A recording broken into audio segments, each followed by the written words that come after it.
नमस्कार दोस्तों। आज की कहानी का शीर्षक है चूड़ामणि का रहस्य। जब भगवान हनुमान लंका माता सीता की खोज करने पहुँचे थे, तब उनकी वहाँ भेंट भगवती सीता से हुई, जो महालक्ष्मी स्वरूपा थी। जब हनुमान जी ने उन्हें पहचान स्वरूप भगवान राम की अंगूठी भेंट की थी, उस पर माता ने उन्हें चूड़ामणि भेंट की थी और उसे भगवान राम को देने को कहा था। भगवती सीता ने उन्हें चूड़ामणि ही क्यों दी, इसके पीछे भी कथा है, जो कि यह साबित करती है श्री राम लीला में सब कुछ पूर्व निर्धारित था। माता सीता ने जो चूड़ामणि हनुमान जी को दी थी, वे सामान्य नहीं थी, अपितु चूड़ामणि जिस राज्य में रहती थी वह अपराज्य होता था। इसलिए माता सीता ने वह चूड़ामणि हनुमान जी को दी थी, ताकि भगवान श्री राम उसका वध कर धरती को पाप के भार से मुक्त दिला सकें। इस चूड़ामणि की कथा का उल्लेख धर्मशास्त्रों में मिलता है, जिसके अनुसार एक समय की बात है कि सृष्टि के कल्याण के लिए देवताओं व असुरों ने सागर मंथन किया था।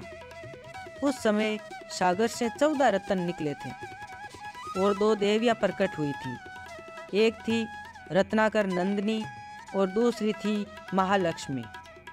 रत्नाकर नंदिनी ने भगवान श्री हरि को देखते ही अपना सर्वस्व समर्पित कर दिया था। जैसे ही देवी रत्नाकर नंदिनी भगवान विष्णु से मिलने के लिए आगे बढ़ने लगी, तब सागर ने अपनी पुत्री रत्नाकर नंदिनी को दिव्य रत्न जड़ित चूड़ामणि भेंट की, जो कि विश्वकर्मा से निर्मित की थी और देवताओं द्वारा पूजित मणि बन गई।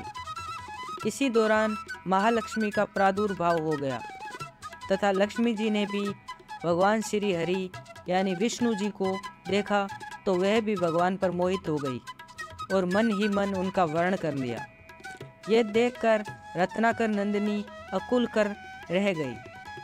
सभी के मन में भाव जानने का भगवान विष्णु जब रत्नाकर नंदिनी के पास पहुँचे और कहा,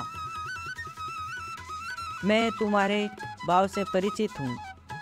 जब जब मैं पृथ्वी पर पाप का नाश करने के लिए अवतार लूँगा, तब तब तुम सहारणी शक्ति के रूप में धरती पर अवतार लोगी।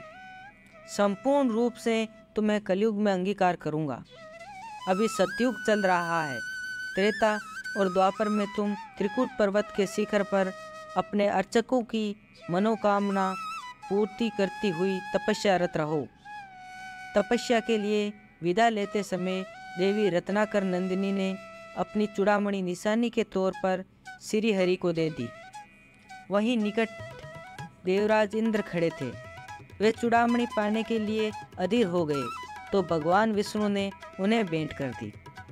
तब इंद्र ने वह चूड़ामणि इंद्राणी को भेंट की, जिसे उन्होंने अपने जुड़े में स्थापित कर लिया। कुछ कालखंड के बाद एक असुर शंबरासुर ने स्वर्ग पर चढ़ाई कर दी और देवताओं को पराजित कर दिया।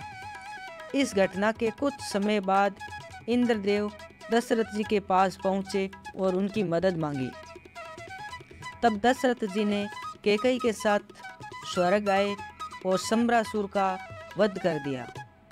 युद्ध जीतने की खुशी में देवराज इंद्र और इंद्राणी ने दशरथ व कैकेयी का भव्य सत्कार किया और उपहार प्रदान किए। इंद्रदेव ने दशरथ जी को स्वर्ग गंगा मंदाकिनी के दिव्य हंसों के 4 पंख भेंट किए।